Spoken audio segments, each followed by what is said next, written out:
On Monday, Jane took Simeon and Titus to Decathlon. Simeon needed new trainers, so they went off. Evie was going to stay here and do some baking.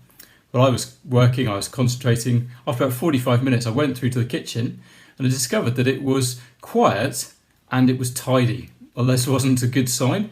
So I went around the house trying to find where Evie was. Evie? Evie! Evie! I shouted.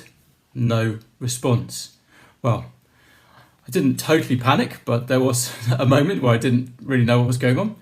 15 minutes later, they all came back. Evie had changed her mind and she'd gone with the boys to Decathlon. Well, that was a heart-stopping moment for me in a small way. Mary and Joseph had that kind of experience in spadefuls. Jesus was with neither of them as they returned from their trip to Jerusalem.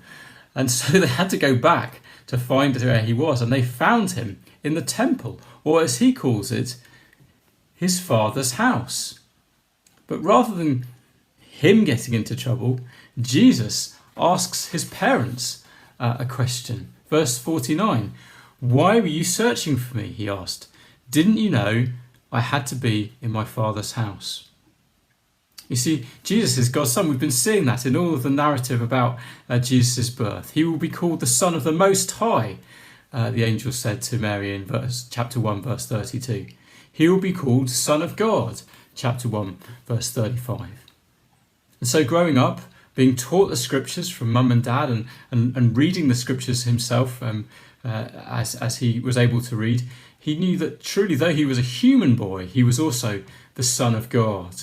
And this blew everyone's minds. It blew the religious leaders in verse 46 to 48. Even his questions astonished them with the kind of wisdom that he's displaying, age 12, and his knowledge of the scriptures. Verse 50, Mary and Joseph could not understand and get their heads round what he was saying here. And his whole life would be spent doing his Father's will, including his suffering and his death at the hands of even those who may well have been there when that 12-year-old schooled them in the scriptures. But his disciples wouldn't be able to get their heads round what he was saying as he prepared them for his death.